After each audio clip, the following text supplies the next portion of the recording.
Acho que sim. Sim. Pronto, agora começou. Tá Agora gravando. começou. Tá.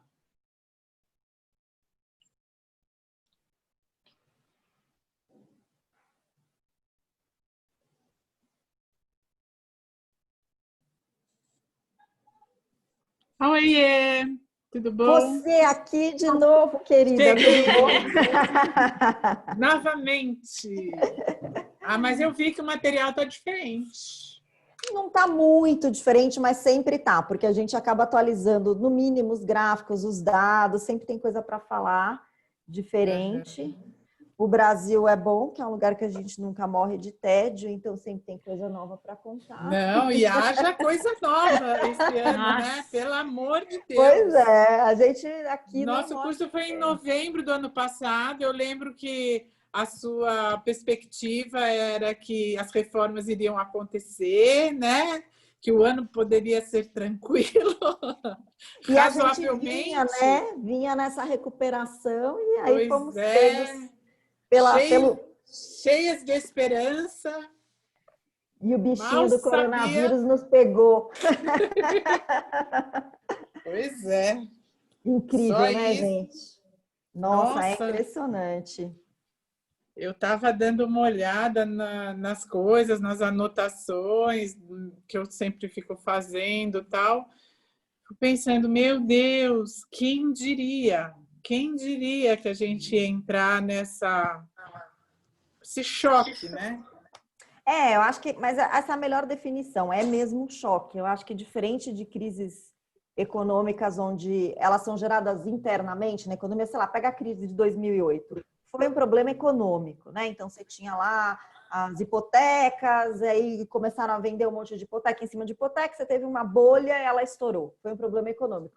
Nesse não, né? É uma coisa que a gente economista fala, uma crise que vem de um choque exógeno, e é exatamente essa palavra, é choque. É alguma coisa que vem de fora e que leva tudo junto, né?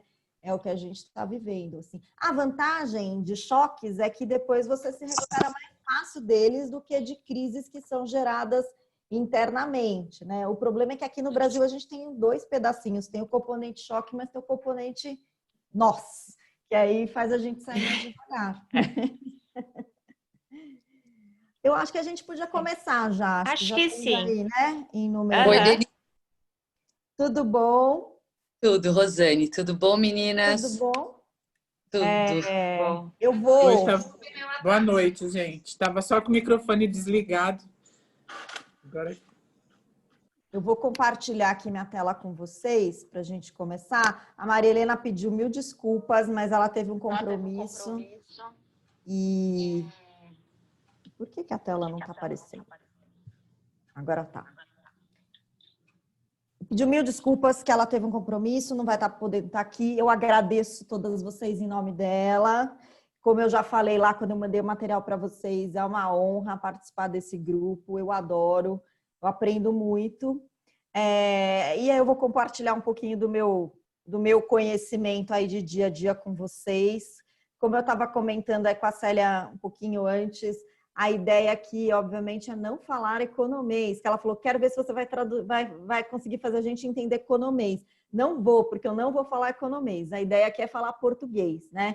E fazer com que vocês consigam conectar as diferentes variáveis da economia, como é que elas se juntam, como é que, de repente, eu vejo que os investidores estão indo para a taxa de juros norte-americana, o que isso tem a ver com a gente, como é que isso afeta a gente. Então, essas relações, assim, a minha expectativa é que quando a gente termine aí as nossas 4 encontros, vocês leiam o jornal e consigam conectar bem essas variáveis todas e também mostrar para vocês como é que são os índices no Brasil, como é que eles são calculados, o que tem, porque tem uma sopa de letrinhas aí de índice sempre e a gente fica sempre meio perdido, né? Mas por que esse número de emprego é diferente do outro? O que um fala, o que outro fala? Então, é essa ideia de mostrar como é que a economia funciona e como é que o Brasil está nesse contexto, como é que a economia brasileira funciona. Eu vou me apresentar rapidinho aqui, tenho o mini CV, mas nem quero, a intenção não é ler. Eu sou formada em economia, me formei na USP num ano horrível quando eu entrei em 91 e a nossa ministra era a Zélia. Então, todo mundo que eu falava que estava fazendo economia falava: "Ai, você quer ser a Zélia? Você quer ser igual a Zélia?" E aí, assim, para explicar que não, eu não queria fazer aquilo que a Zélia fez, era um horror, né?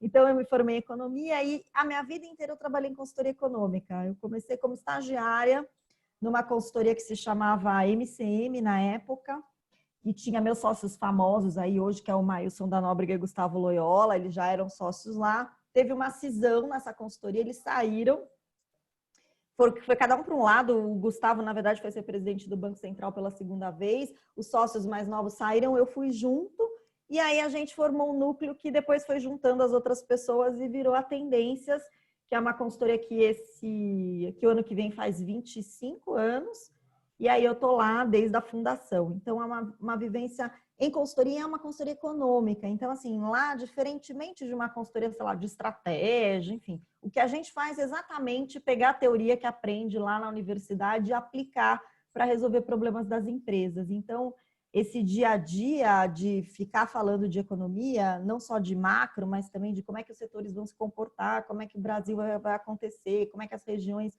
vão se comportar, é um dia a dia que eu vivo há muito tempo. Hoje, eu, na verdade, estou na área comercial, eu saí da área fundamentalmente técnica, mas a venda que a gente faz lá na Tendências é técnica, então tem que sempre estar de olho no que está acontecendo e nos cenários. E o que eu trouxe aqui para vocês, aí, assim, a estrutura do curso é uma estrutura um pouco invertida. Assim. Num curso de economia mesmo, básica, a gente começa olhando o PIB, atividade econômica, inflação, aí a gente vai lá... Ih, desculpa, esse renda fixa está errado, é política... Tá errado aí, depois eu conserto. Aí a gente olha mercado de trabalho, olha política fiscal, olha balanço de pagamentos, e aí chega nessa parte de política monetária. Eu resolvi inverter aqui. Por quê? Eu comecei pela questão importante para nós do Uma Invest, que é taxa de juros, né? No fundo, a taxa básica ali, Selic do Banco Central, é a taxa que baliza o rendimento das nossas outras aplicações. Então, eu comecei do fim para o começo, porque é uma ideia de assim, como é que o Banco Central age, o que ele monitora, e vocês vão ver que ele monitora todas essas outras variáveis, e aí a gente vai entrando nessas outras variáveis também, tá? Então, vamos lá. Vou começar aqui. Então, o que é política monetária? Tem esse nomezão aí, é basicamente as ações que o Banco Central toma, que os bancos centrais tomam, para afetar o custo do dinheiro. O custo do dinheiro é a taxa de juros, né? Então, você tem lá tomadores, tem lá credores, o que junta isso, o preço do dinheiro é a taxa de juros. Ele pode afetar o preço do dinheiro ou ele pode afetar a quantidade de dinheiro, tirando moeda do sistema ou botando moeda no sistema, que é afetar isso que a gente chama aí de liquidez. No caso do Banco Central brasileiro, a taxa de juros que ele mexe, que ele fixa, é a Selic, que é decidida aí por esse comitê, Copom, Comitê de Política Monetária, a gente sempre ouve da reunião do Copom, né? Então, é um comitê formado pelos diretores do Banco Central e pelo presidente do Banco Central que toma as decisões de política monetária, que basicamente fixa os juros. Antes de continuar, eu esqueci de falar no comecinho, assim, super à vontade para fazer perguntas, né? Enfim, não tem pergunta ruim, pergunta nada. Fiquem super à vontade, qualquer coisa que não entender, podem me interromper, podem falar no meio do caminho, senão no finalzinho também a gente fala, fiquem super à vontade, tá? Então, a política monetária, ela pode ser expansionista ou contracionista restritiva, né? O que é isso? Uma política monetária expansionista é uma política monetária que tem como objetivo estimular a economia. E a restritiva, ela contrai a economia. Por quê? Quando eu estou fazendo uma política monetária expansionista, eu reduzo as taxas de juros. Taxas de juros mais baixas significam, de um lado, um rendimento menor das aplicações e, enfim, de alguma forma, alguma decisão maior rumo a consumo, rumo a compra de ativos fixos, enfim, tem um efeito deste lado. E do outro lado, mais acesso a crédito, um crédito mais barato, que me permite comprar um apartamento, comprar um automóvel, comprar coisas financiadas. Então, ela é uma política que estimula a economia. Do outro lado, se o Banco Central aumenta a taxa de juros, eu vou para o caminho inverso, né? Eu tenho uma taxa de juros mais alta que desestimula a economia, faz com que fique mais caro eu comprar coisas a prazo, então eu reduzo as minhas decisões de consumo, e do outro lado, fica melhor eu investir o dinheiro ali, né? Eu deixar o meu dinheiro parado na poupança, aumenta a minha poupança. Então, são essas duas decisões ali que o Banco Central pode tomar. Eu vou citar, mas a gente não vai falar muito deles, né? Mas assim, além da taxa de juros, que faz isso, né? A economia crescer mais ou crescer menos por conta de um custo maior de empréstimos. Outra coisa que o Banco Central pode fazer, quando eu falei lá é regular a quantidade, é mexer com o que a gente chama lá de empréstimos compulsórios. Então, no sistema financeiro, todos os bancos têm que deixar para cada modalidade, né? Então, eu tenho lá depósito à vista, que é o dinheiro que vocês têm em conta corrente. Disso aí, um percentual tem que ficar guardadinho lá no Banco Central, que é o chamado empréstimos compulsórios. Se ele aumentar essa alíquota, eu estou retirando liquidez, estou retirando moeda da economia. Se ele diminui essa alíquota, eu estou aumentando liquidez. Os empréstimos compulsórios incidem sobre tudo. Eu tenho crédito imobiliário, um pedaço desse crédito imobiliário é crédito compulsório. Quando eu diminuo essa alíquota, eu estimulo os bancos, quer dizer, sobra mais dinheiro para eu emprestar para financiamento de imóveis. E aí ele não está mexendo com o preço, que é a taxa de juros, ele está mexendo, no fundo, com a quantidade de moeda e crédito que eu tenho na economia. Eu falei que eu ia deixar isso para depois, que eu ia citar, mas que eu ia falar menos disso. Por quê? Porque os empréstimos compulsórios, hoje, eles são usados para o Banco Central muito mais como uma atividade regulatória, de regular com algum problema que você tenha no sistema financeiro, do que como um objetivo de reduzir, de estimular ou de desestimular a economia. Ele usa hoje, sobretudo, a taxa de juros aí via Copom, tá? E os outros instrumentos, a taxa de redesconto, a open market, são as operações que o Banco Central faz diretamente com bancos que, por um problema naquele dia, tiveram um problema ali para fechar suas contas e recorrem ao Banco Central. Mas, da mesma forma, eu vou falar pouco disso, porque eu acho que isso interfere menos no que a gente vai discutir, que é a composição da taxa de juros, mas são maneiras de regular a quantidade de moeda e também estimular ou não a economia. Diga, Fê. Não entendi empréstimo compulsório. Não, é o seguinte, para cada real que você deposita na conta corrente, 0,25, eu nem sei qual que é, estou chutando, mas 0,25 desse real, o banco tem que colocar lá no Banco Central, deixar paradinho lá no Banco Central. Então, é menos dinheiro que o banco tem. Isso para tudo. Para cada 100 reais que ele empresta, faz o empréstimo pessoal, ele tem que pegar 20 reais e botar lá, deixar paradinho.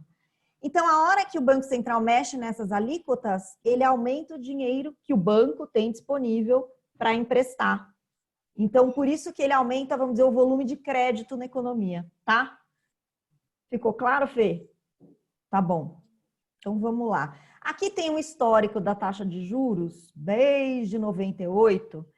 Primeiro, para mostrar para vocês a vida nossa difícil de investidoras, né? Com as taxas de juros super baixinhas ali na casa dos 2%. Aqui a gente está falando de taxa nominal, já vou falar a diferença de nominal e real, mas aqui a taxa lá, taxa Selic mesmo, que o Banco Central fixa.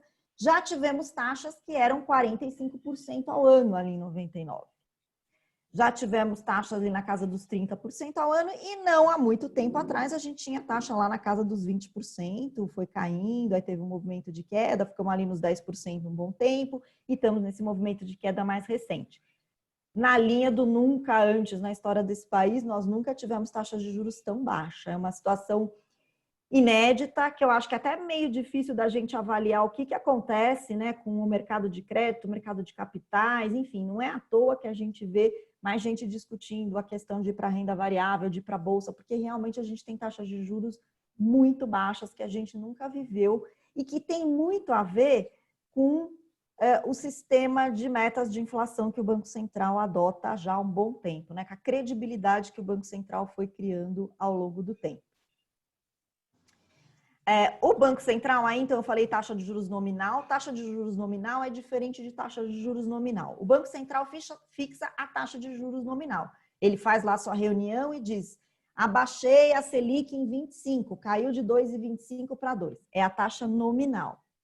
A taxa real é a taxa nominal descontando a inflação. Hoje aí com uma inflação na casa, vejam, ano passado a gente teve uma taxa de juros real de 0,2% ao ano. Então, emprestar dinheiro ali a taxa Selic é ganhar em termos reais 0,2% ao ano. A gente teve uma taxa nominal de 4,5%, uma inflação que ficou em 4,3%, tivemos uma taxa nominal, uma taxa real de 0,2%. Já tivemos taxas de reais bem mais altas, já tivemos taxa aqui, não tem histórico, a gente já teve taxa de real negativa também. No período de inflação acelerada, o Banco Central ficava correndo atrás, né? Então, você fixava uma taxa de juros, a inflação se acelerava, quando você ia ver, você teve taxa de juros real negativa depois. Hoje, este ano, é possível que a gente tenha uma taxa de juros real negativa de novo, que a gente tenha uma taxa nominal ali de 2 no final do ano, com uma inflação que deve fechar esse ano aí na casa dos 2,5%, 2,7%. Então, teremos possivelmente taxas de juros reais negativas. Essa taxa baixinha aí hoje é uma taxa com esse objetivo de estimular a economia que está num momento horrível de recessão, né? Então, é possível que a gente tenha taxas reais negativas. Então, aqui, ó, essa curvinha azul aqui é a taxa Selic, que o Banco Central fixa. Aí, aqui em vermelho, vocês têm a inflação. Essa aqui é basicamente a verdinha, que é a taxa real, é uma dividida por outra, tá? É basicamente isso. E estamos ali com a taxa na casa ali do 0 e esse ano podendo ter uma taxa negativa, dependendo aí de como é que a inflação fechar. Dê, posso só fazer uma pergunta? Voltando lá no seu primeiro slide, quando você falou de política expansionista ou de política restritiva, quando é que um Banco Central tem interesse em fazer uma política restritiva? Porque normalmente ele tem interesse em incentivar a economia, certo? Não, e aí nós vamos, vou só pedir para você segurar sua pergunta um pouquinho, quando eu for falar do sistema de metas de inflação vai ficar mais claro. Depende do momento em que a economia tiver. Se ela tiver num momento em que expandir a economia signifique gerar inflação, aí o Banco Central vai tentar restringir e vai fazer uma política restritiva, tá? Eu vou mostrar isso. Mas aí só nesse caso de segurar a inflação, como a gente teve durante vários anos aí, até na época de Zélia, tudo isso, certo? Mas mesmo no período recente, porque a verdade é o seguinte, o Banco Central, esse é o grande objetivo do Banco Central, é controlar a inflação. Eu diria que é o único objetivo. A verdade é que ele não tem como objetivo principal nem estimular, nem desestimular a economia. É que ao mexer nos juros, o caminho é indireto. Eu aumento os juros, a economia se contrai, eu passo a crescer mais devagar, então eu vou consumir menos, então os preços vão subir menos e eu vou atingir a minha meta de inflação. Mas o objetivo dele é a meta de inflação. O grande, né, para onde ele está olhando é para a inflação, não é para mais nenhuma outra variável econômica. Aliás, quando ele olha para outras variáveis econômicas, costuma fazer besteira, inclusive. É que ele afeta a inflação nesse caminho indireto. Por isso que a gente chama de expansionista ou de contracionista, tá? Tá, ok, obrigada. Vou falar de um conceito que é um conceito de economistas. Economistas têm vários conceitos desse tipo. Eu vou mostrar depois quando a gente falar de PIB, que é assim. Qual seria a taxa de juros quando a economia está funcionando perfeitinha? O que ela funcionar perfeitinha? Todo mundo produz o que pode lá, né? Não está no limite da capacidade, que você não tem como produzir mais, portanto eu vou subir meu preço. Tem mais gente querendo comprar, eu vou subir meu preço. Então você não está lá no limite da capacidade. Você está produzindo direitinho, então a inflação está sob controle, está tudo, né, num ambiente, ok. O PIB, então, ele cresce de acordo com o PIB potencial, porque está todo mundo produzindo o que pode produzir, a inflação não está desequilibrada, está lá que é uma inflação de equilíbrio. Você tem nesse mundo, que é um mundo teórico, é um conceito totalmente teórico, ele não existe na prática, o que a gente chama de taxa de juros de equilíbrio. É a taxa de juros para quando a gente está crescendo o que a gente chama, nós economistas, de PIB potencial, o que a economia pode crescer, o máximo que a economia pode crescer sem gerar inflação. Hoje, pelos cálculos desses modelos, a nossa taxa de juros de equilíbrio é uma taxa em torno de 3, 3,5% em termos reais. Nós estamos com uma taxa de 0.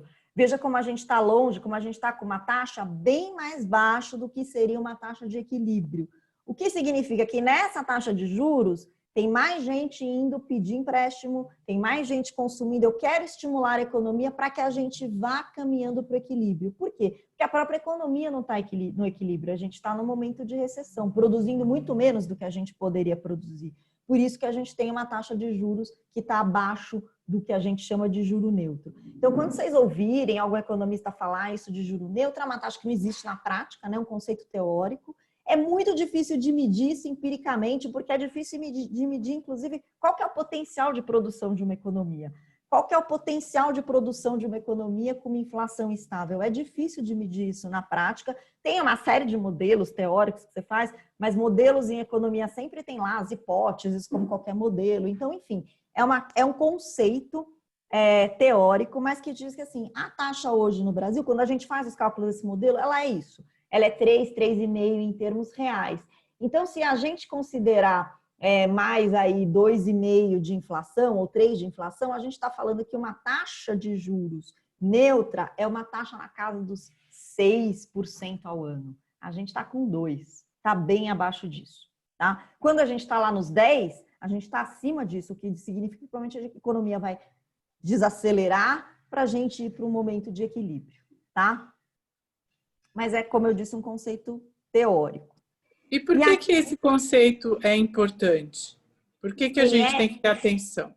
Ele é importante, Regina, para a gente ter uma ideia de se o Banco Central está numa política estimulativa ou não. É um pouco assim, qual que seria os juros razoável? Hoje a gente olha e fala assim, esse juros está muito baixo. Então, em algum momento, que não é agora, porque a gente está com uma economia que deve cair esse ano, sei lá, 6%, não é agora, mas que vai se recuperar, vai crescer e lá na frente pode começar a gerar inflação.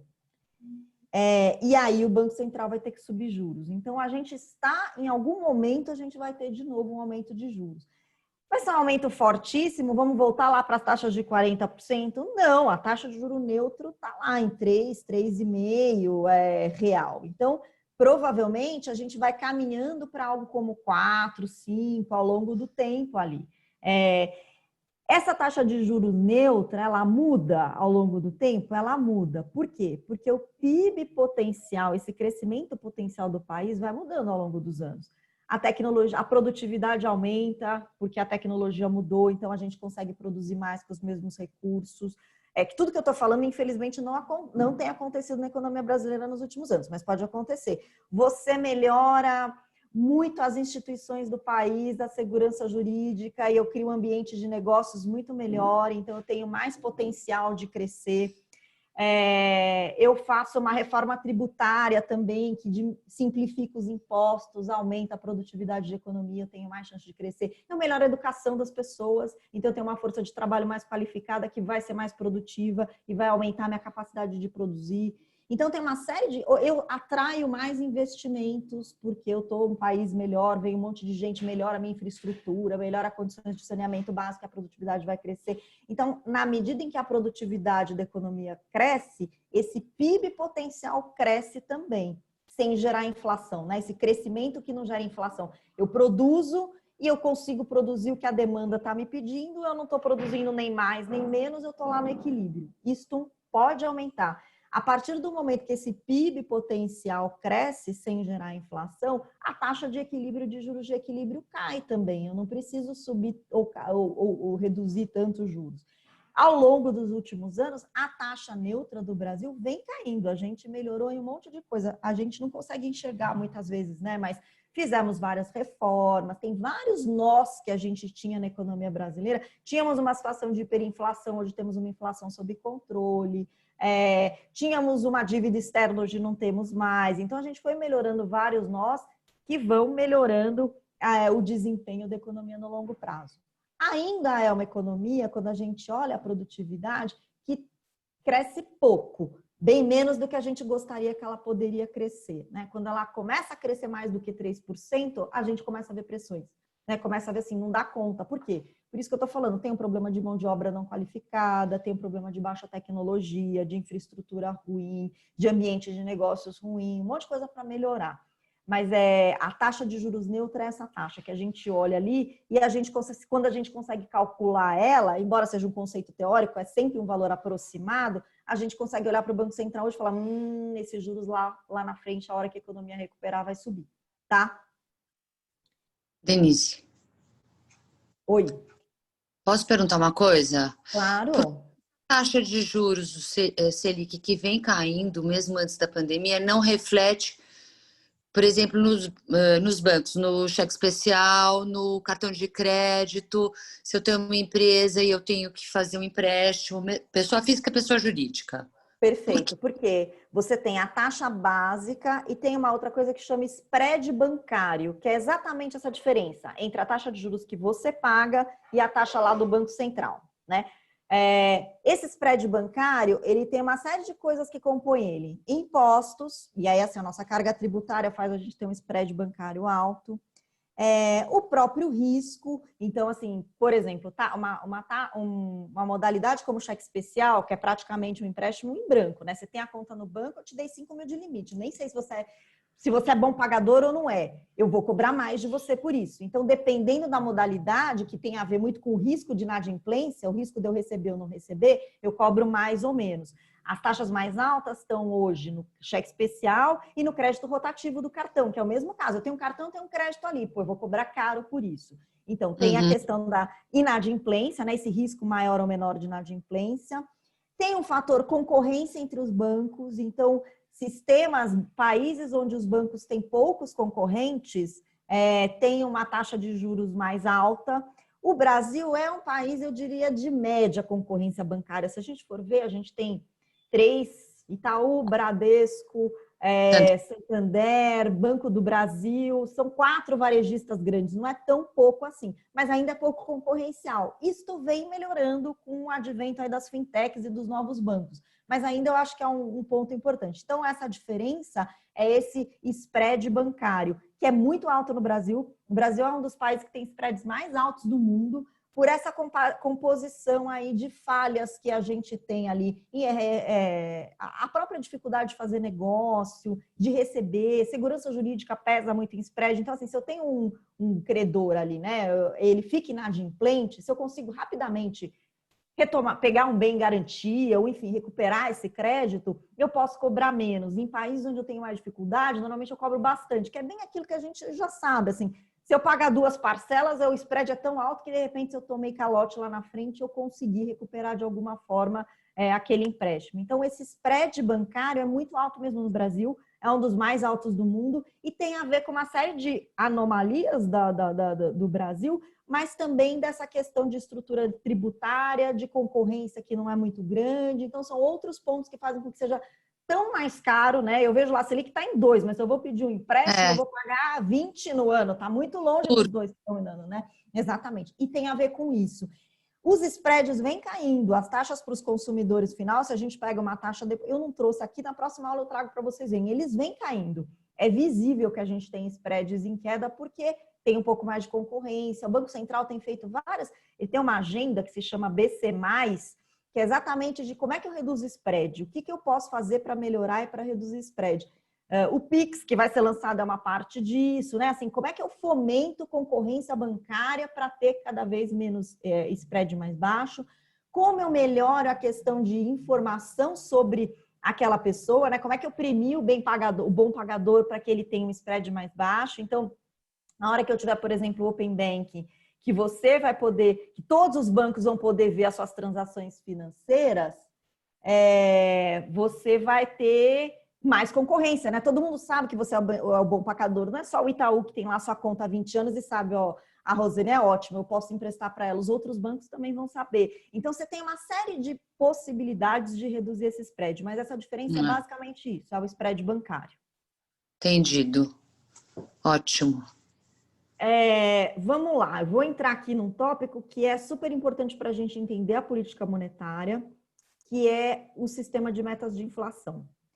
Esse é um regime que vários países adotam, muito consolidado aí na literatura econômica. Então, você tem vários países europeus adotam, o Banco Central americano não adota, mas a verdade é que na prática ele age praticamente dentro de um sistema de metas de inflação.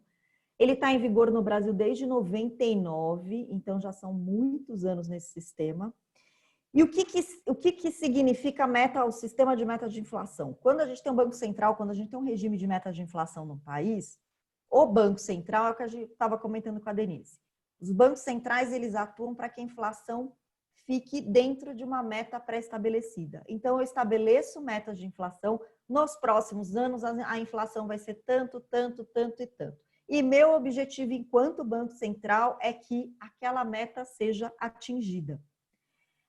A meta anunciada publicamente, e aí eu acho que vem a grande importância do sistema de metas. Ele tem muito disso, ele é um ritual, né? E a questão de política econômica funciona muito assim, né? Você precisa que os agentes confiem em você, acreditem que você vai fazer aquilo. Então, o sistema de metas permite que você tenha esses rituais todos, permitem que os agentes saibam o que o Banco Central vai fazer. Então, em linhas gerais, né, quais são os elementos que estão por trás de um regime de metas de inflação? Todo mundo sabe qual é a meta, você anuncia previamente a meta, então todo mundo sabe que o Banco Central quer que o Brasil tenha uma inflação entre 3% e 3,5%, né? Todo mundo sabe. Um outro ponto importante, esse ponto aí, eu deixei ele em cinza, porque esse é o que a gente não tem no Brasil, é o único que a gente não tem no Brasil. Autonomia do Banco Central das medidas necessárias para o cumprimento da meta. Porque o Banco Central tem que fazer a sua política monetária com o único objetivo de cumprir a meta. Não pode o presidente chegar para ele e falar assim, ô presidente do Banco Central, olha, minha popularidade já subiu muito se botar esse juro lá embaixo. Bota o juro lá embaixo. Isso não pode acontecer num regime de metas. Eu não vou botar o juro lá embaixo porque o presidente quer. Eu vou botar os juros lá embaixo porque eu preciso estimular a economia que está abaixo da meta de inflação. O objetivo é a meta. Hoje a gente não tem um projeto de lei no Congresso para dar autonomia ao Banco Central. Hoje a gente não tem isso estabelecido em lei. O que a gente tem é uma autonomia que a gente chama de autonomia tácita, né? Formalmente, assim, informalmente o Banco Central é autônomo. E realmente, assim, nos últimos governos, a gente só teve isso não acontecendo no governo Dilma. Em todos os outros governos, no governo Lula, o Banco Central atuava de forma bastante independente, no governo Temer também, agora no governo Bolsonaro, a gente nunca viu o Bolsonaro chegando lá no Roberto Campos falando, abaixa esses juros aí. Nem ele, nem o Paulo Guedes, nem o ministro, nem ninguém. Ele tem uma autonomia operacional, mas ele não tem uma autonomia formal. É importante botar isso em lei? Porque hoje a gente tem um governo que, tudo bem, está fazendo isso. Amanhã a gente pode ter um governo que interfira no Banco Central. Tá? Então, assim, na maior parte dos países que adotam o regime de meta de inflação, o Banco Central é autônomo formalmente. Né? Tem uma lei, tem uma regra que diz que você é autônomo. O Fed, então eu falei, o Banco Central americano ele não usa o regime de metas, mas o Fed é um Banco Central independente. Então, é uma das razões pelas quais a gente fala assim, nossa, foi o louco eleito presidente lá. Mas por que a economia não desanda? Porque o Banco Central não deve nenhuma satisfação para o Trump. Ele faz o seu trabalho lá, que é olhar e controlar a inflação. Ele não tem um regime de metas, não é o objetivo único dele, mas no fundo é assim que ele age na prática. Então é importante seria importante para o Brasil ter essa autonomia em lei. Hoje a gente não tem, mas eu diria que operacionalmente a gente tem um Banco Central independente. Né? Pelo menos nesse governo temos um Banco Central independente. Outro ponto importante nessa linha ritualística aí que eu comentei, é uma comunicação transparente sobre os objetivos e justificativas das decisões de política monetária. O Banco Central fala, eu reduzi a taxa de juros por isso e aquilo. Esses foram os motivos pelos quais eu reduzi a taxa de juros. E você tem algum mecanismo de responsabilização ou prestação de contas para que a autoridade monetária cumpra a meta. Aqui no Brasil, no nosso regime de metas, quando o Banco Central descumpre a meta, ele é obrigado a fazer uma carta para o ministro da Fazenda, agora para o Ministério da Economia, explicando por que ele descumpriu a meta e quais medidas ele vai adotar para que isso não aconteça novamente. Então, tem todo um ritual em torno para que garanta para que o Banco Central esteja olhando só para a meta de inflação. Aqui no Brasil, a meta de inflação é definida pelo Conselho Monetário Nacional.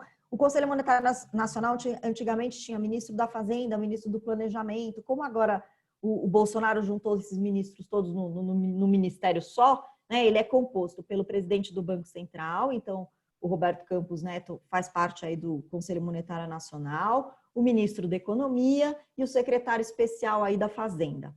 Eles que definem a meta para os próximos anos. Então, o governo, aí nesse sentido é o governo mesmo que está aí, né? O ministro da Economia do governo, ele diz anualmente como é que vai ser a inflação dos próximos anos. E o Banco Central, uma vez fixada essa meta, ele está lá com o objetivo do dia a dia de atingir essa meta. Ele adota as medidas necessárias para alcançar. Como é que ele faz isso? Fixando a taxa de juros mais alta ou mais baixa. Qual que é a meta de inflação no Brasil? É o IPCA, que o significado dessa sigla aí é Índice Nacional de Preços ao Consumidor Amplo, calculado pelo IBGE. Outro ponto importante, é importante que o índice de inflação seja um índice calculado de forma neutra por um órgão reconhecido. Acho que só para a gente citar aí nossos irmãos, né? A Argentina teve uma época em que a gente não tinha a menor confiança no índice de inflação que o IBGE deles calculavam, eles manipulavam o índice. Então é importante que a gente tenha um índice que seja calculado de forma neutra, coerente, por um órgão que seja respeitado, que nesse caso é o IPCA do IBGE, que é o índice que já existe há muito tempo, existe desde a década de 80, se eu não me engano, e é o índice que foi selecionado como índice oficial de inflação. Eu vou mostrar para vocês todos esses índices de inflação, que inflação acho que é sempre um negócio, eu vejo lá o IPCA subindo, mas ou caindo, para mim não está caindo. É um índice que, no fundo, fala de uma média de preços na economia, que é para onde o Banco Central está olhando. A meta de inflação, ela é definida em junho de cada ano para os próximos 3 anos. Então, em junho desse ano, o CMN se reuniu e ele definiu a meta para 2023. Então, as metas que a gente tem hoje, 2020, 4%, 2021, 3,75%, 2022, 3,50% e 2023, 3,25%. Por que tem essa inflação cadente ao longo dos anos, né? Porque a verdade é assim, se a gente for pensar, o Brasil é um país que passou por uma hiperinflação, né? E aí, com o Plano Real, a gente teve estabilização da economia, inflações ainda muito altas, a gente tem um passado muito difícil de indexação. A hora que a inflação começa a subir, a gente sabe muito bem lá, acho que quase todos os contratos ainda têm IPCA ou IGPM indexando, que é uma herança da nossa hiperinflação. E é por isso que a gente tem que manter a inflação bem comportada. No fundo, a ideia é que a gente caminhe para uma inflação dos países mais desenvolvidos ou que a economia funciona melhorzinha, que é algo entre 2% e 3%. A gente está indo reduzindo essas metas aos poucos aí, tá? Então, esse ano, acho que só para ter uma ideia, a projeção do IPCA e da inflação é 2,6%, 2,7%, no Focus está abaixo de 3%. Então, a gente tem uma inflação esperada para esse ano abaixo da meta. É que o Banco Central já diminuiu tanto os juros que ele não tem muito mais o que fazer, né? Mas a gente tem uma inflação esperada abaixo da meta esse ano. Tem muito a ver com a pandemia também, né? Quem falou aí? Não? A meta tem um intervalinho de tolerância ali, né? Porque é muito difícil cravar um número, né? Você fez lá a política de taxa de juros para acertar exatamente o número. Então, é um intervalo que hoje ele é de 1,5 ponto percentual para cima ou para baixo. Então, a gente está lá com a meta no 4 esse ano. Se a inflação ficar em 5,5 ou se a inflação ficar em 2,5, o Banco Central cumpriu a meta. Tá? Se ficar abaixo de 2,5, ele descumpriu a meta e ele vai ter que fazer lá a cartinha para o Paulo Guedes explicando por que ele descumpriu a meta. Tá? Então, se ela ficar fora desse intervalo aí de confiança, ele tem que divulgar publicamente, assim, ó, errei, descumpri, gente, desculpa, não vai acontecer de novo ano que vem, porque eu descumpri por causa disso. Às vezes acontece alguma coisa, né? Esse ano, por exemplo, aconteceu uma coisa completa, como a gente estava falando, completamente fora do esperado, que de repente joga a sua economia para baixo de tal jeito que você descumpre a meta. Ele vai ter que fazer a cartinha, mas ele provavelmente vai sentir, teve um choque na economia enorme, dado pela pandemia do coronavírus, que fez com que as empresas ficassem fechadas, ninguém vendia nada, os preços desabaram, a inflação ficou abaixo da meta e foi por isso. Não vai se repetir o ano que vem, porque não tem mais o choque, isso. Então, ele tem que explicar por que ficou abaixo ou acima da meta e tem que dizer quais providências ele vai tomar para voltar para a meta, tá? Aqui é só o gráfico que mostra as metas de inflação ali dos próximos anos.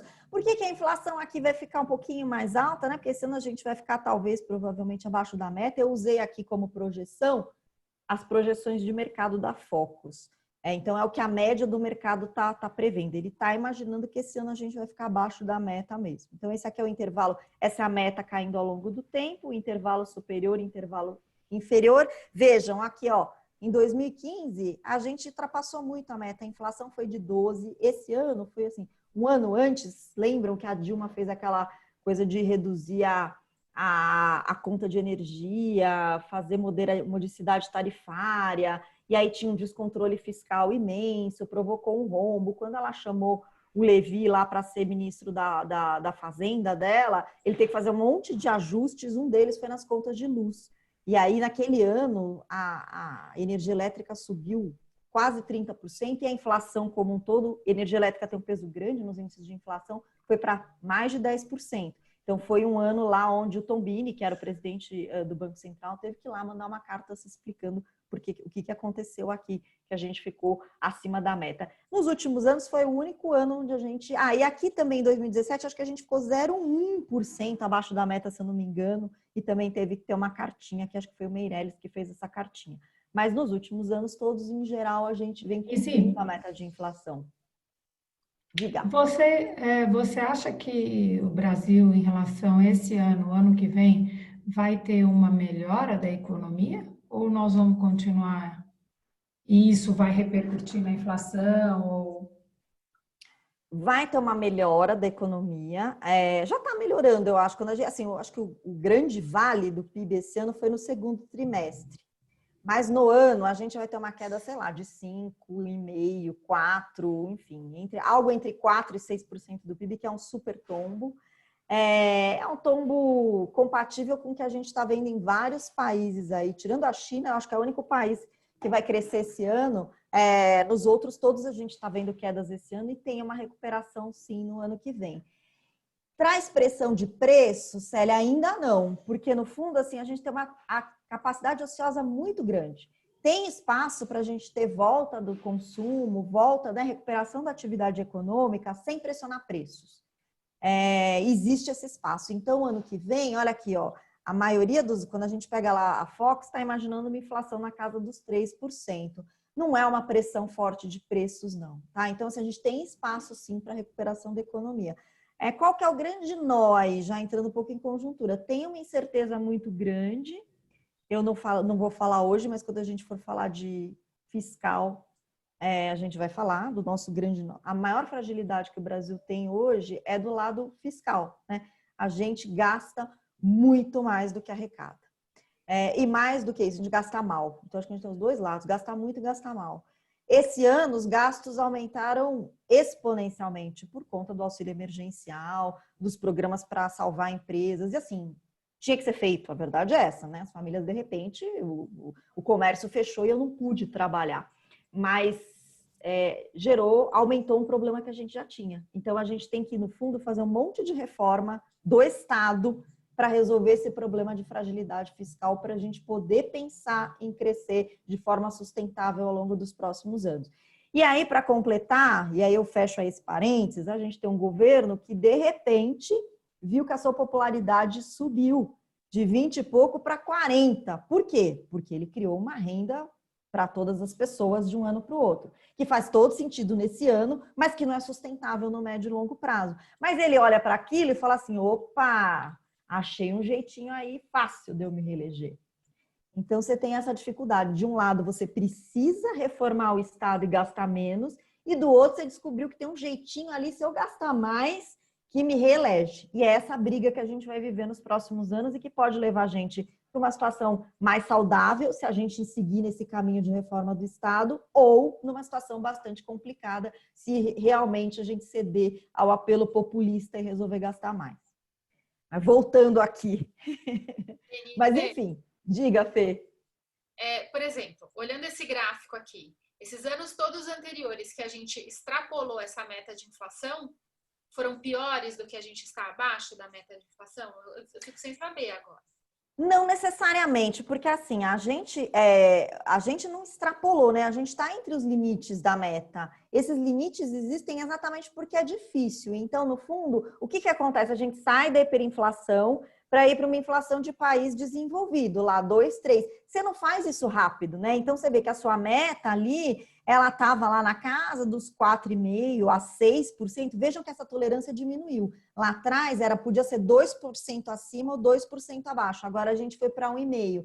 Então, assim, aos pouquinhos, assim, é um caminho lento mesmo de entrar no ritmo, de sair desse mundo hiperinflação que a gente já viveu e de ir para uma situação mais civilizada.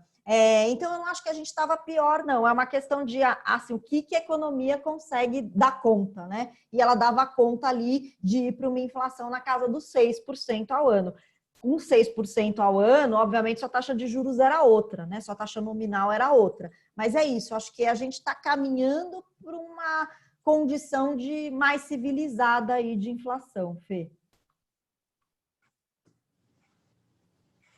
Bom, quem define a Selic lá, então, a meta de inflação, é um órgão colegiado, não é só o presidente do Banco Central. Então, é esse comitê, que chama Comitê de Política Monetária, que é o Copom, que é o órgão do Banco Central. Ele é formado pelo presidente e pelos diretores, e ele se reúne a cada 45 dias e decide qual vai ser a Selic dos próximos 45 dias.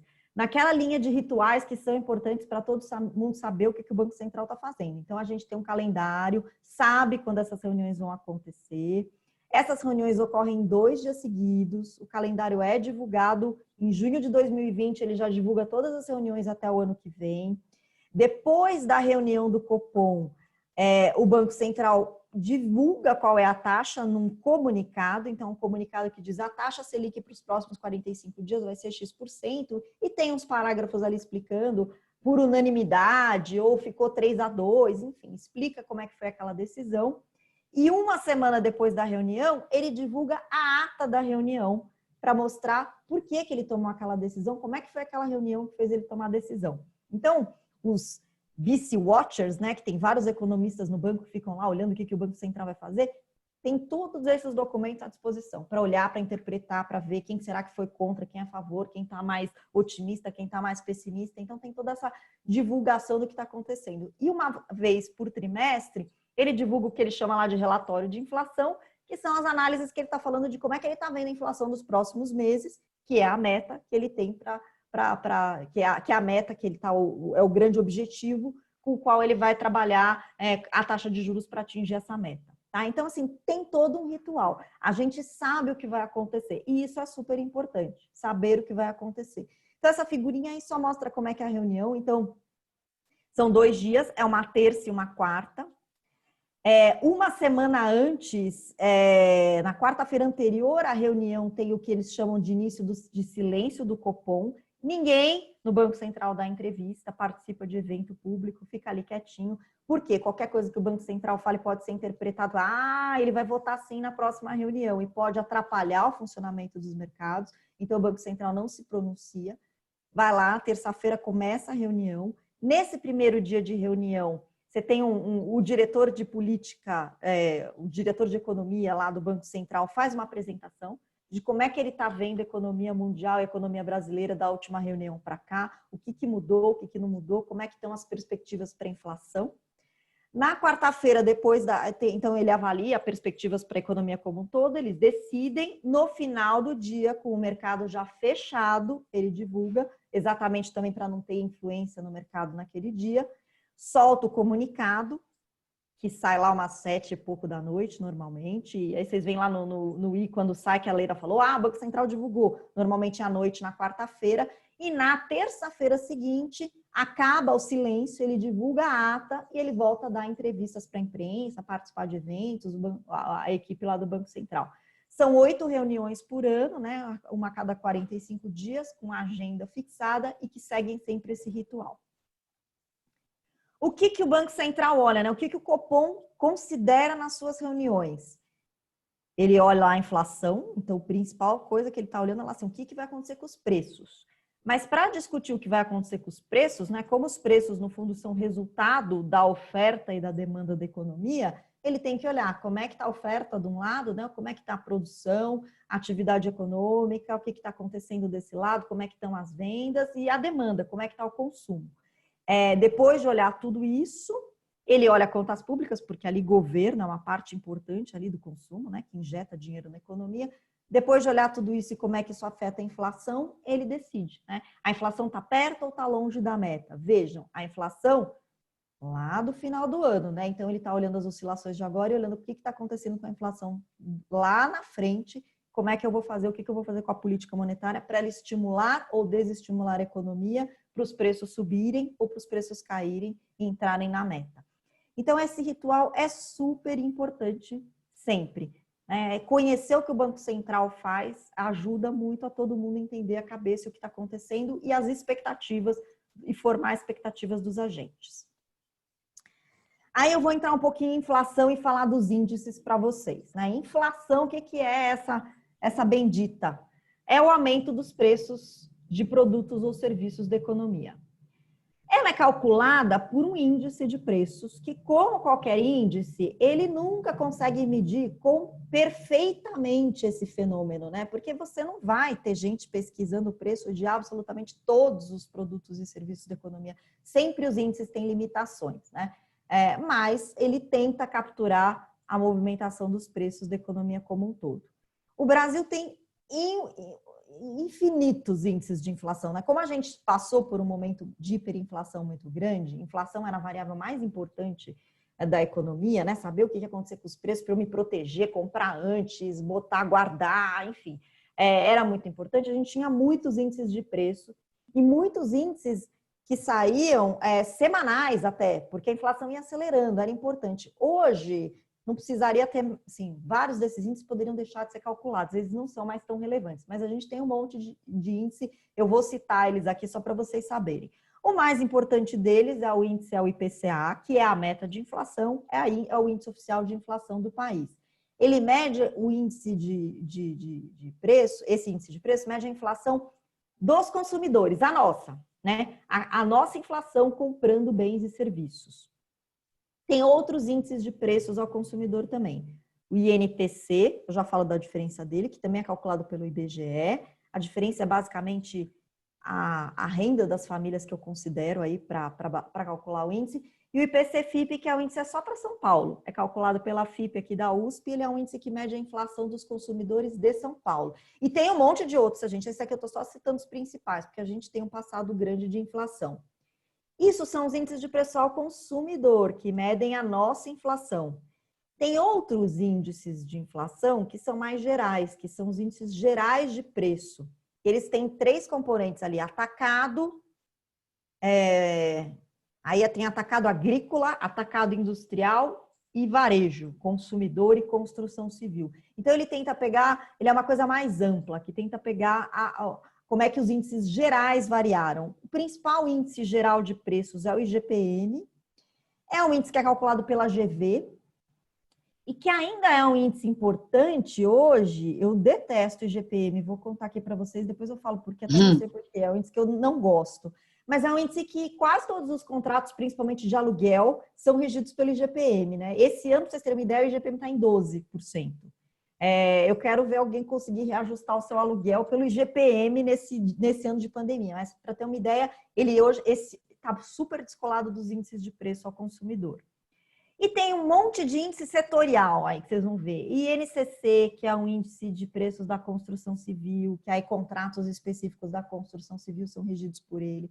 Tem esse ICVMH, que é um índice de custos de serviços médicos e hospitalares, que reajusta nosso plano de saúde, que é um índice super maluco, e por aí vai. Então, assim, tem vários índices setoriais que tem muito a ver com o nosso passado de inflação. A gente ficava tentando medir esse fenômeno loucamente, porque os preços subiam todos os dias, né? Quando a gente fala para os nossos filhos, eles não têm nem ideia do que é isso. Eu moro num apartamento que tem 30 anos, imagino que quem tem casa antiga saiba, tem dispensa, uma dispensa enorme no apartamento, que faz todo sentido, né? Porque na época de inflação, a primeira coisa que você fazia quando você recebia é comprar tudo que você precisava para o mês, porque o preço daquilo ia dobrar até o final do mês se você não comprasse logo, né? O IPCA, então, é o índice oficial, ele é calculado pelo IBGE, e aqui está o que ele mede. Ele mede o seguinte, ele mede um conjunto de preços aí de bens e serviços comercializados no varejo, então ele vai lá no supermercado, na loja de shopping, na loja de material de construção, enfim, vai lá no varejo, das famílias das áreas urbanas que ganham entre 1 e 40 salários mínimos. Isso é 90% das famílias brasileiras. Então, assim, é um índice que mede preço de todo mundo? Não. Mas é um índice que consegue dar uma boa ideia do que está acontecendo com a inflação em termos gerais. Ele mede preços em várias áreas geográficas e ele mede preços de orçamentos familiares de gente que ganha entre 1 e 40 salários mínimos, que é 90% da família brasileira. Mas aí tá aí, ó, o cara que ganha mais de 40 salários mínimos, a cesta de bens dele com certeza é bem diferente da cesta do IPCA, né? Que é isso, essa razão porque a nossa inflação sempre é diferente, né?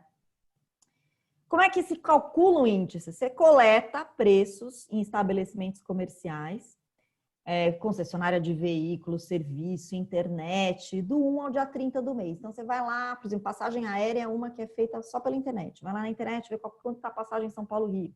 Então, do dia 1 a 30 de um mês, e aí você compara com o dia 1 a 30 do mês anterior. Essa média de preços que você achou naquele mês, que você foi no supermercado, com a média de preços que você achou no mês anterior. Essa variação, crescer 1%, cair 1%, é o índice de inflação daquele mês, tá? O preço coletado é um preço para pagamento à vista, acho que esse é um ponto importante. Hoje menos relevante, mas a gente teve muito tempo que preço à vista era muito diferente de preço a prazo, né? E o preço de inflação estava pegando lá preço à vista.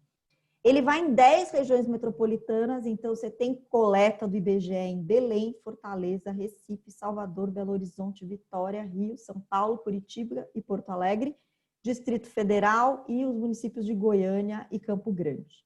Essa cobertura toda é aquilo que eu falei, mais ou menos pega 90% das famílias brasileiras. Como é que eu monto o índice de inflação? Qual vai ser o peso do feijão no meu índice de inflação e qual vai ser o peso de internet no meu índice de inflação? Para fazer isso, o IBGE tem uma pesquisa que se chama Pesquisa de Orçamentos Familiares, POF, que ela é feita de 10 em 10 anos e a última foi divulgada no ano passado. O que ela faz? Ela acompanha uma família durante um ano e vê o que essa família gasta, quanto shampoo ela compra, quanto ela gasta com Netflix, quanto ela gasta com feijão, enfim. A partir dessa pesquisa, eles calculam qual que é o peso de cada item no orçamento das famílias, daquelas famílias de 1 a 40 salários mínimos, né? Então, aqui para vocês terem uma ideia, eu trouxe para vocês a POF que foi divulgada ano passado, como ela mudou, né? Eu sei que é mais curiosidade, mas é só para vocês saberem. Em 10 anos, os hábitos de consumo mudam muito, né? Então, na POF 2007-2008, a alimentação pesava 22% no orçamento das famílias. Hoje pesa 19%, caiu. Porque ao longo do tempo os preços relativos de alimentos ficaram mais baratos. Transporte praticamente ficou constante, a gente passou a gastar mais com habitação, mas o maior pulo aí é em saúde e cuidados pessoais, então a gente consome mais medicamentos, essas coisas todas de beleza, aumentou bastante. Despesas pessoais, então aumentou a renda das famílias ao longo do tempo, foi fazendo que elas gastassem mais com serviços, né?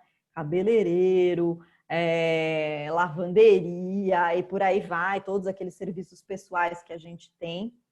Comunicação aumentou, e aí entram as mudanças, né? Mais consumo de internet, mais consumo com conta de celular e por aí vai. Educação aumentou, as famílias passam a gastar mais com educação, valorizaram mais a educação para os filhos e por aí vai. Então, a cada 10 anos eu refaço essa pesquisa para ver como é que os hábitos de consumo mudaram. Eles mudam porque surgem novos produtos, outros ficam velhos, né, e deixam de existir, e mudam porque os preços ao longo do tempo vão mudando mesmo, né? Como eu comentei, a produtividade cresce e às vezes é muito mais barato produzir algumas coisas do que outras e você acaba tendo espaço dentro do seu orçamento para gastar com outras coisas. O que justifica o transporte ter diminuído? O transporte não diminuiu, ficou assim, aí eu acho que você pode ter tido menos gasto, pode ter um efeito aí aplicativo, os aplicativos entraram aqui já na POF do ano passado, então pode ter um efeito de barateamento, entre aspas, do preço dado por essa competição táxi-Uber, eu imagino, tá? E aí apareceu aqui.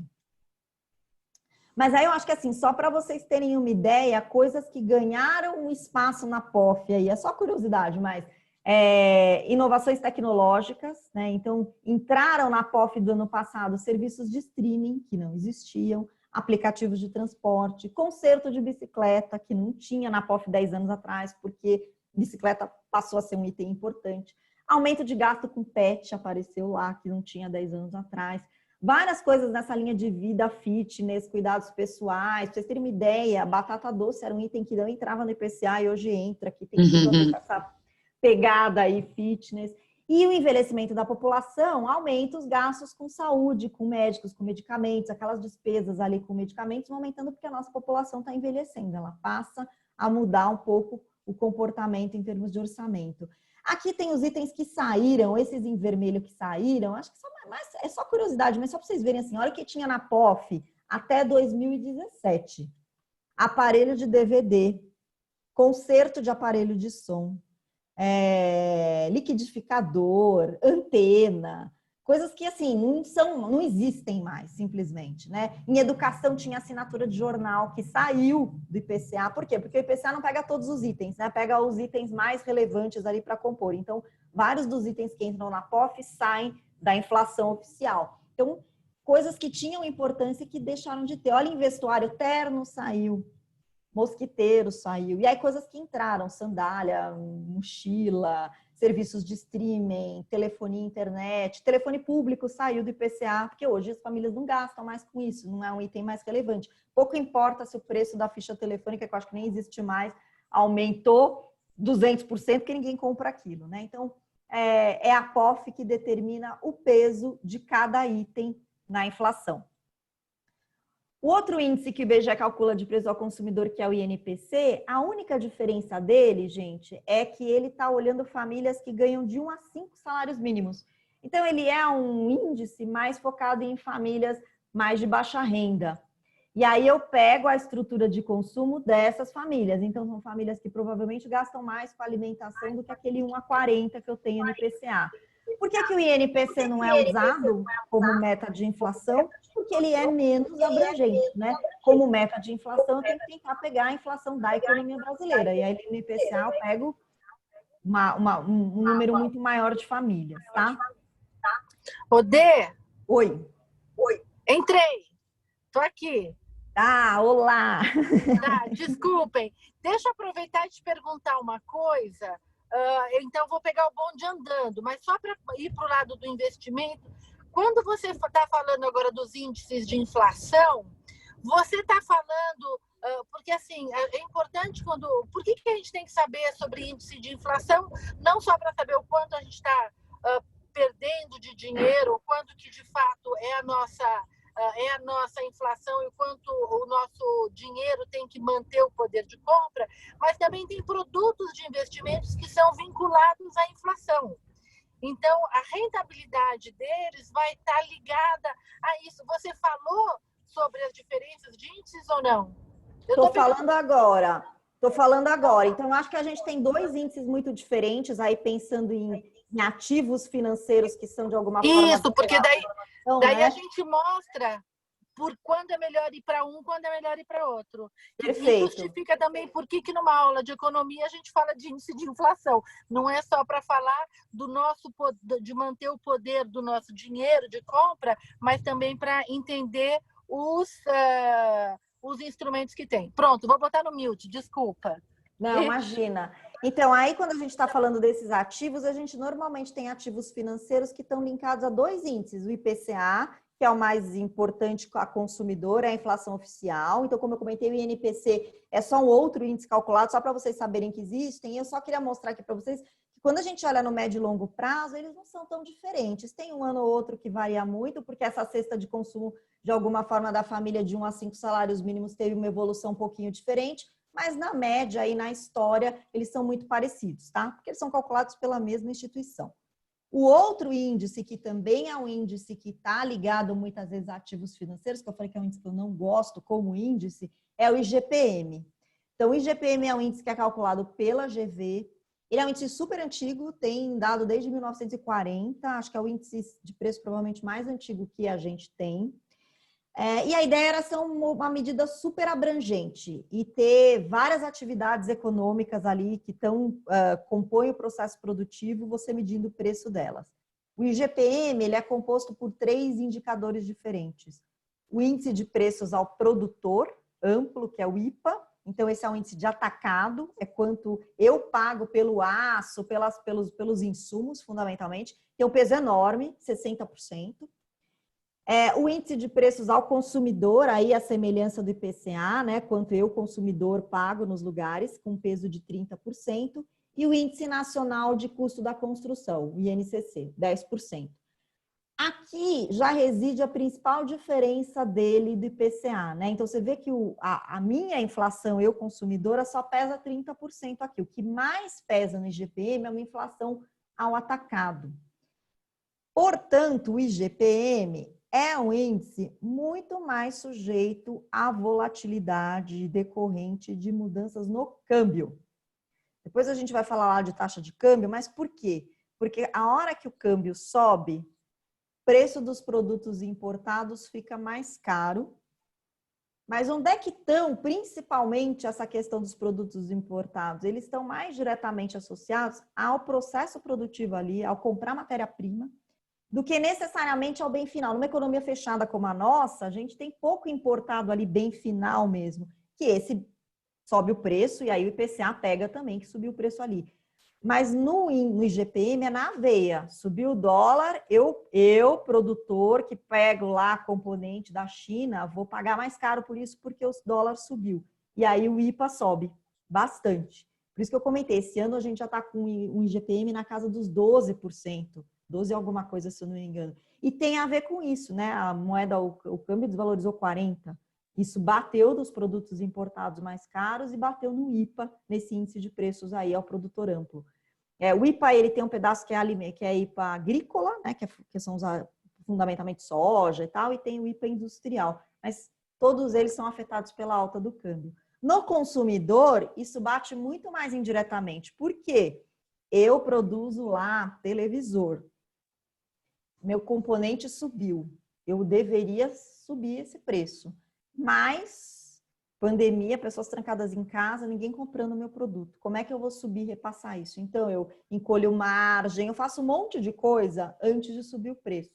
Por isso que a gente vê hoje, apesar de um câmbio desvalorizando um tantão, a nossa inflação consumidora ainda baixinha. Demora para bater no consumidor, mas ali no produtor bate mais rápido. Então, por isso que nesses momentos de desvalorização cambial, o IGP descola muito forte do IPCA, muito forte. E o inverso também vale, hein, gente? A hora que o câmbio aprecia, a gente já viveu momentos de apreciação. Fica super mais barato a matéria-prima, mas se eu estou lá no momento de demanda alta, ótimo, eu compro a minha matéria-prima mais barata, mas eu não vou deixar meu preço mais barato, não. Eu vou vender pelo que eu estava vendendo antes. Então, no consumidor, às vezes a inflação não está mexendo, ela demora, mesmo que o câmbio esteja apreciando, mas lá no produtor já aparece queda. Então, ele é um índice mais volátil. E eu falei que eu não gosto muito dele porque, assim, eu não consigo entender. Eu entendo porque tem um histórico de inflação, mas, assim, é um índice que não tem nada a ver com aluguel, gente. Nada a ver, assim, né? Assim, não faz o menor sentido um índice que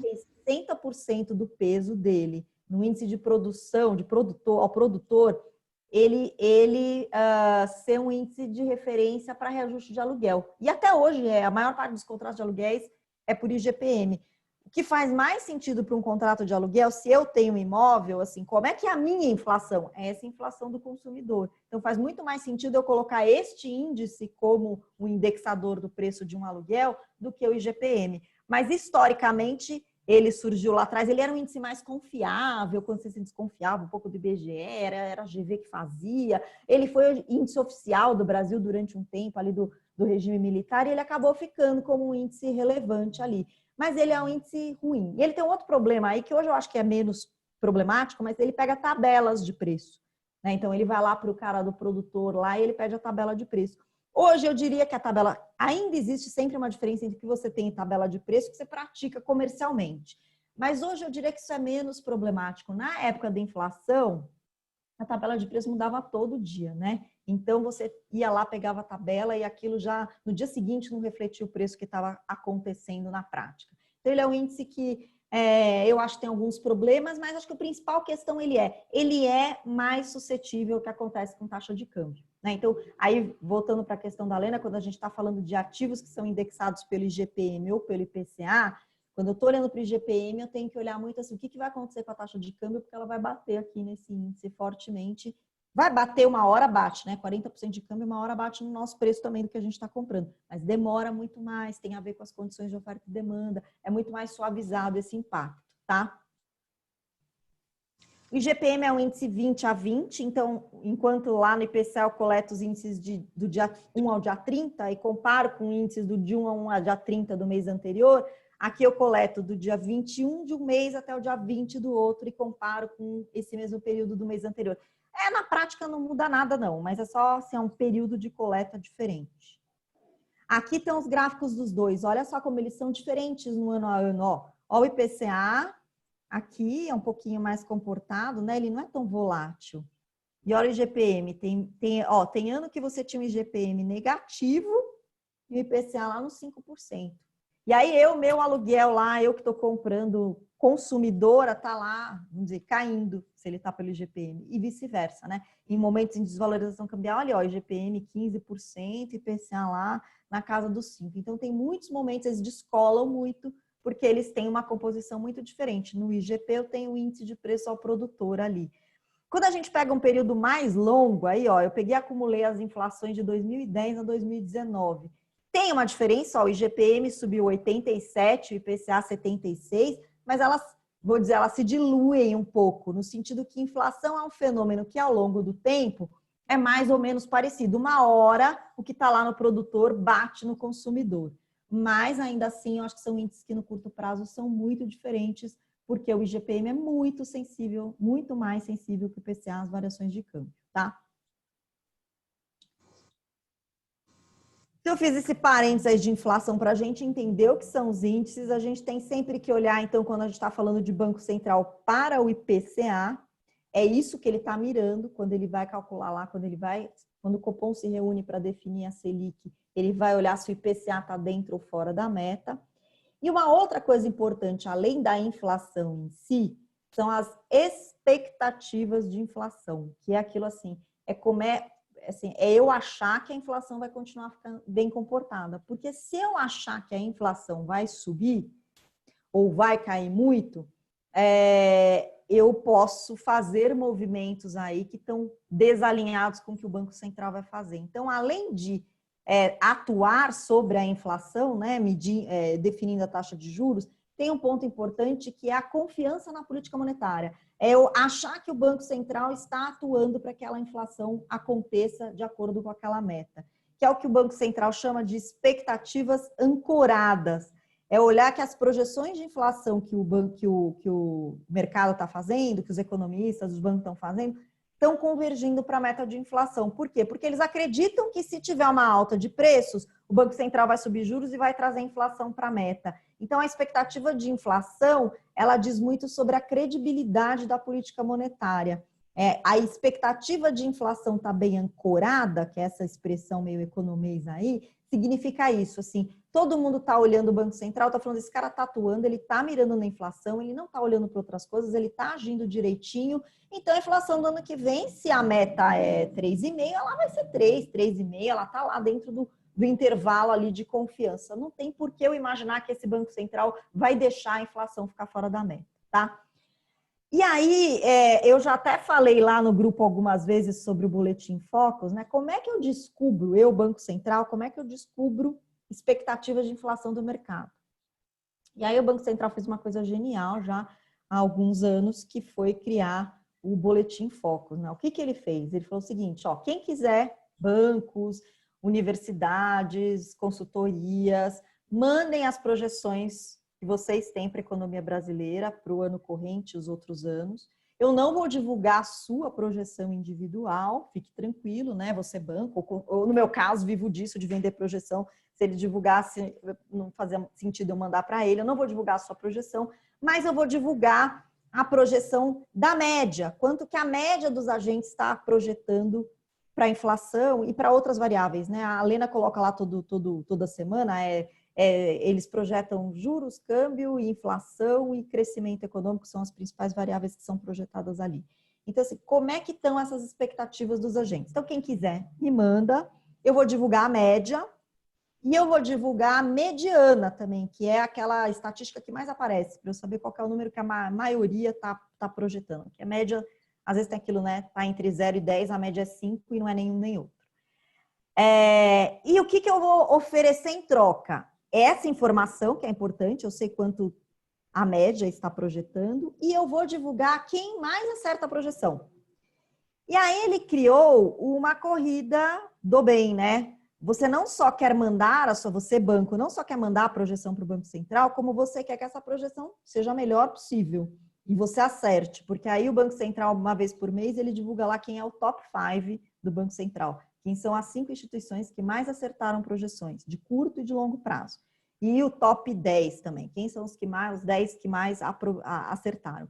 E isso fez com que as instituições queiram estar lá. É muito bom para um banco dizer que, olha, eu tenho um cenário econômico que é muito bom, eu estou lá entre o top 5 do Banco Central. Você, investidora, invista aqui no meu banco que eu estou lendo bem a economia brasileira. Isso vale para a gente também, eu já citei para vocês, assim, lá na Tendências, essa equipe de macroeconomia que faz projeções, o bônus dela, uma das metas delas no ano para bônus é estar entre o top 5 do Banco Central, é dizer que a gente está acertando mais do que os outros, afinal de contas, se você quer uma consultoria econômica trabalhando para você, você quer alguém que acerte projeções.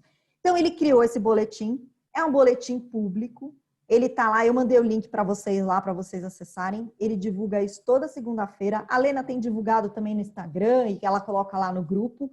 E ele é um boletim legal para a gente que não tem acesso a vários bancos ou várias instituições para saber assim como é que o mercado, a média dos bancos, a média dos economistas está vendo. Está vendo inflação, está vendo juros, está vendo câmbio, está vendo PIB. Ajuda muito a gente a ter essa ideia de quais são as projeções médias, tá?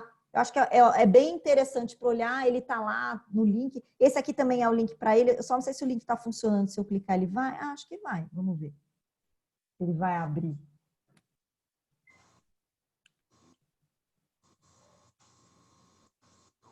Ó, esse é o relatório Focus. E aí aqui você olha, deixa eu pegar a última edição de dia 2 de setembro, do dia 13, né? A última edição é de ontem, de hoje. Aliás, porque ontem foi feriado. Deixa eu ver se ele vai abrir aqui. Vocês estão vendo a telinha inteira aí? Não? Ah, não, então eu tenho que compartilhar. Peraí. Eu tenho que, acho que, descompartilhar e compartilhar de novo. Peraí.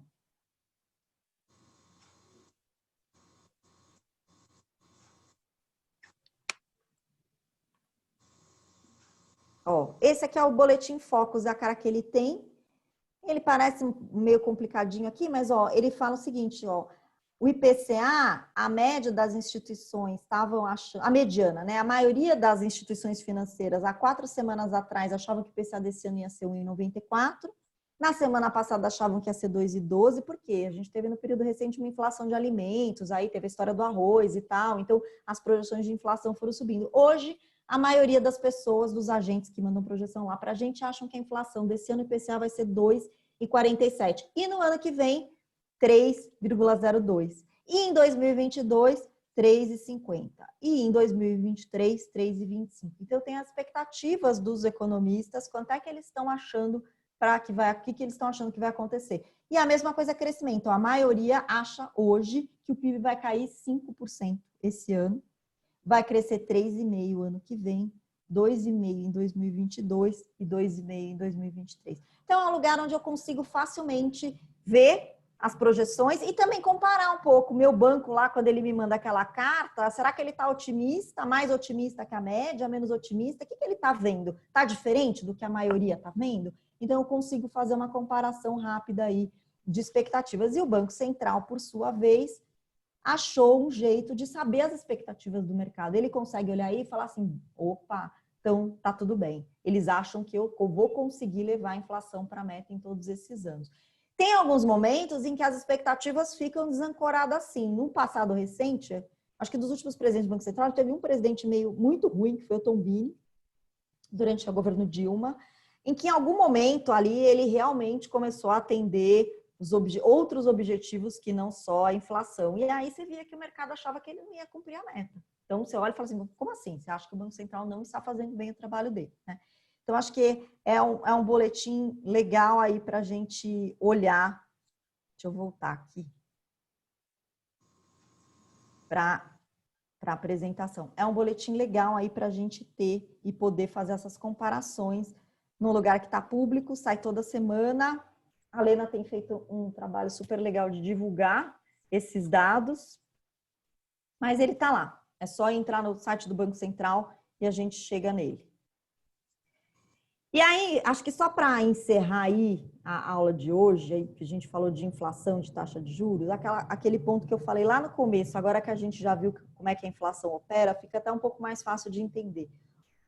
A taxa de juros está lá mirando a inflação, que é acertar aquele alvo final. Mas como é que a taxa de juros afeta a inflação? De uma série de maneiras, né? Então, a partir do momento em que a taxa de juros cai, fica mais barato investir no país, porque eu posso tomar um empréstimo para fazer um investimento, para montar um novo negócio com taxas menores.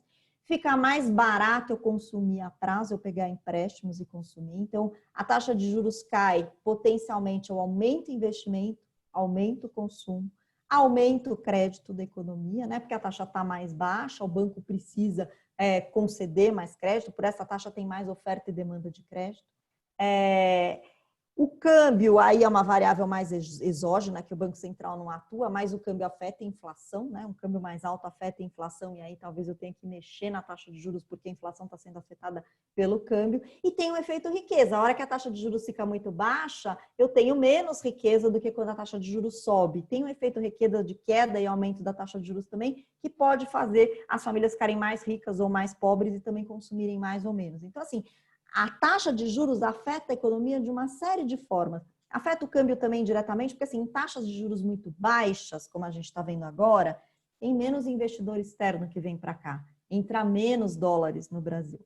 Em taxa de juros muito alta, eu atraio mais capital de fora, mais gente vem investir aqui, porque o mundo inteiro tem taxas de juros baixas e tem poucas opções de países com taxas de juros mais interessantes. Então, eu olho o risco, obviamente, né? Eu vou para o Brasil se eu achar que eu posso sair, enfim, tem uma série de coisas que faz alguém vir botar dinheiro no Brasil de fora. Mas também tem esse efeito no câmbio, né? Uma taxa de juros muito baixa faz entrar mais dinheiro, faz sair mais dinheiro, uma taxa de juros alta faz entrar mais dinheiro e isso acaba afetando a economia também. Então, tem uma série de canais pelos quais a taxa de juros afeta a inflação, que é o que eu estou olhando lá. Por isso que o Banco Central, quando vai se reunir, ele tem que olhar todas essas questões. Como é que está a questão fiscal, como é que está a atividade econômica, tudo isso, como é que está o investimento, como é que está o consumo, para pensar como é que isso está afetando a inflação e o que ele vai fazer com juros para estimular a economia, se ele quiser que a inflação suba, a inflação está abaixo da meta, então tem que estimular a economia, ou desestimular a economia se a inflação está muito alta e eu quero desinflar essa economia, né? E aí eu subo os juros para desestimular a economia. Então, é um efeito indireto, no fundo, e que tem vários canais que podem entupir esse efeito, né? Que é o que a gente chama de potência da política monetária.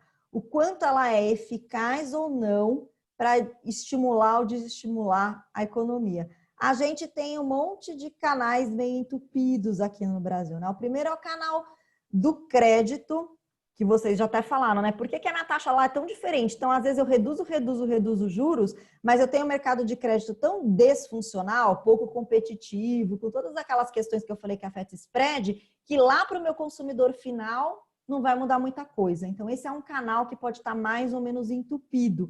Por isso que o Banco Central quer trabalhar para reduzir o spread. Quanto menor for o spread, mais direto é o efeito, né? Sobe a taxa de juros para o consumidor final. Cai a taxa de juros, cai para o consumidor final. Quando esse spread é muito grande, esse impacto ele é mais lento, ele demora mais para acontecer. Então, esse é um canal importante aí, né? Assim, o que acontece com o crédito, esse pedaço que está no meio, esse canal crédito, no Brasil ele é meio entupido. Tem um canal câmbio, como eu comentei, que é atrair mais investimento ou atrair menos investimento. Não é só a taxa de juros. Então, assim, se eu tenho um país muito enrolado politicamente, um país que tem uma política de, por exemplo, fechar investimento, em algum momento eu vou dizer assim, o dinheiro que está aqui não sai mais, a Argentina já fez isso, o Brasil também já fez isso no passado, eu tenho medo de investir no país, não adianta a taxa de juros subir, eu não vou atrair mais dólares. Então, para esse efeito de atividade econômica acontecer, eu tenho que ter uma economia que funcione bem em vários canais. Nesse canal do câmbio, nesse canal do crédito, nesse canal das expectativas. As pessoas têm que acreditar que o Banco Central está mesmo fazendo o papel dele, senão ele sobe juros e cai juros, mas eu não acho que ele vai afetar nada, ele é muito ruim. Então, tem todo um efeito confiança e funcionalidade da economia que tem que estar presente. No Brasil, eu diria que esse canal expectativas funciona bem hoje. O Banco Central conseguiu construir credibilidade ao longo dos últimos anos. Eu acho que tirando esse efeito Tombini aí que a gente teve, a gente tem bons presidentes do Banco Central que têm atuado de forma independente e que a gente olha para eles e fala assim, esse cara está lá mirando mesmo a taxa de inflação. Ele não está olhando para outros possíveis efeitos, ele não está obedecendo ordem de ninguém, ele está simplesmente fazendo uma análise técnica e vendo se a inflação está dentro ou fora da meta. Então, esse é um canal que funciona muito bem de expectativas. O canal câmbio, que é essa coisa de você ser aberto ou fechado ao capital estrangeiro, funciona bem, eu diria, hoje no Brasil. A gente tem menos ressalvas, acho que tem pouco medo do investidor de que ele entre no Brasil e não consiga mais sair. O canal crédito não funciona bem. A gente tem esses spreads que são os spreads mais altos do mundo. Você precisa atuar nessa questão toda que está enrolada aí, que é imposto, a questão de ambiente de negócios, que eu comentei, para melhorar esse canal do crédito. No fundo, eu reduzo a taxa de juros e, como vocês comentaram muito bem, demora para fazer impacto ao consumidor. Poderia ser mais rápido esse efeito, né? Eu acho que esses são os principais canais aí, o que está funcionando bem. O canal de riqueza funciona quase sempre numa economia, que é o aumento da taxa de juros, tem esse componente, né? Se eu estou lá naquele momento do investimento, eu fico mais rico ou mais pobre quando a taxa de juros cai ou sobe. E aí, esse canal mais investimento e consumo, que é indireto, né? Eu aumento a taxa de juros, aí fica mais caro eu pegar empréstimo, então se fica mais caro eu diminuo o consumo e diminuo o investimento, ou vice-versa, e poupança e preços, esse funciona bem. Onde a gente tem problema ainda hoje em termos de potência de política monetária é sobretudo nesse canal crédito aí. O nosso spread bancário é muito alto, por uma série de razões. E aqui, para terminar, eu trouxe taxa de juros ao longo dos últimos anos, e essas setinhas aí vão mostrando o que foi acontecendo, né? Então, assim, só para pegar alguns pontos ali. Aqui no final, em 2002, não sei se vocês lembram, era quando teve a primeira eleição do Lula e tinha uma sensação horrível de assim, esse cara vai entrar e ele vai destruir a economia, né? Então, a taxa de juros teve que subir, até mesmo antes da eleição, para fazer frente a essa expectativa de que a economia ia ser destruída. O Lula entrou, botou o Palocci e disse a política econômica não muda. E aí você teve um momento seguinte de queda de taxa de juros, porque as pessoas ficaram mais confiantes de que você ia ter uma política que não ia mudar, uma política econômica que não ia mudar. Aí a gente teve aumento de preço de commodities, e aí isso gerou aumento de inflação ali, meados de 2005, um choque grande de commodities, e aí o que acontece? Taxa de juros sobe. Aí veio aquele momento euforia do Brasil, porque esse aumento de preço de commodities, por outro lado, fez a gente vender soja, milho como nunca.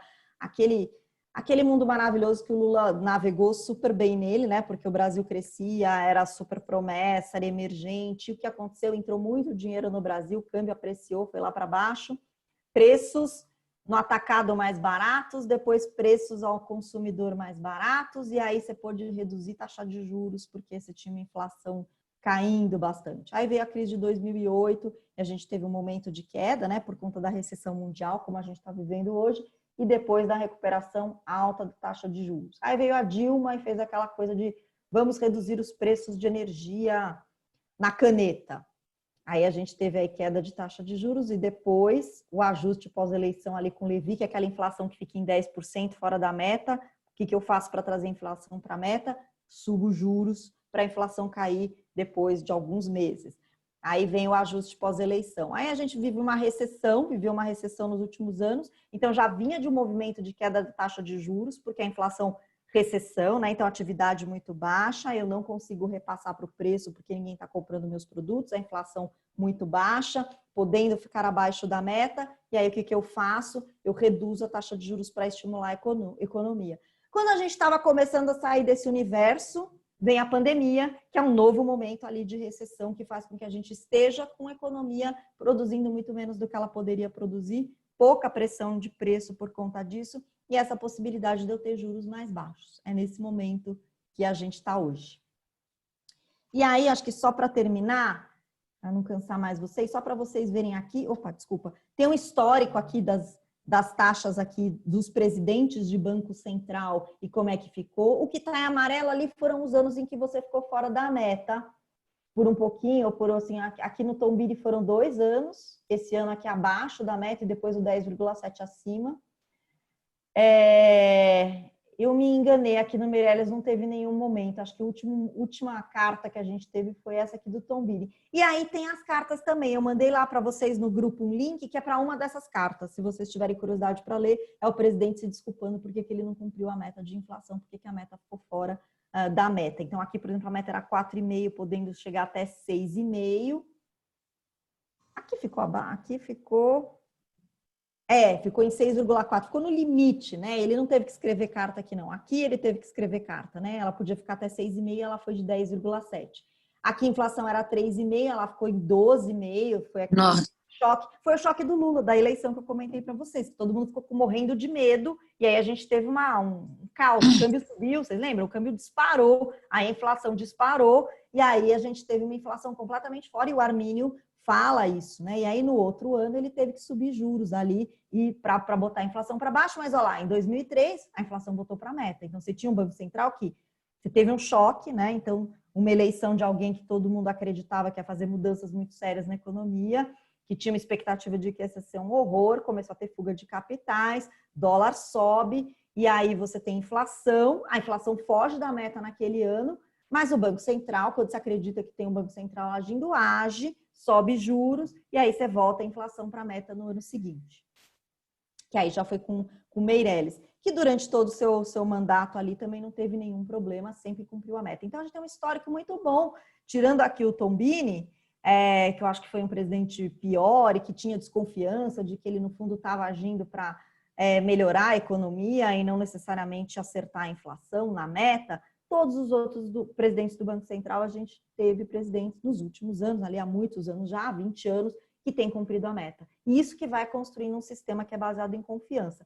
Para aumentar essa confiança, só faltava isso ser realmente aprovado em lei e a gente ter a certeza de que um presidente não vai mandar no presidente do Banco Central.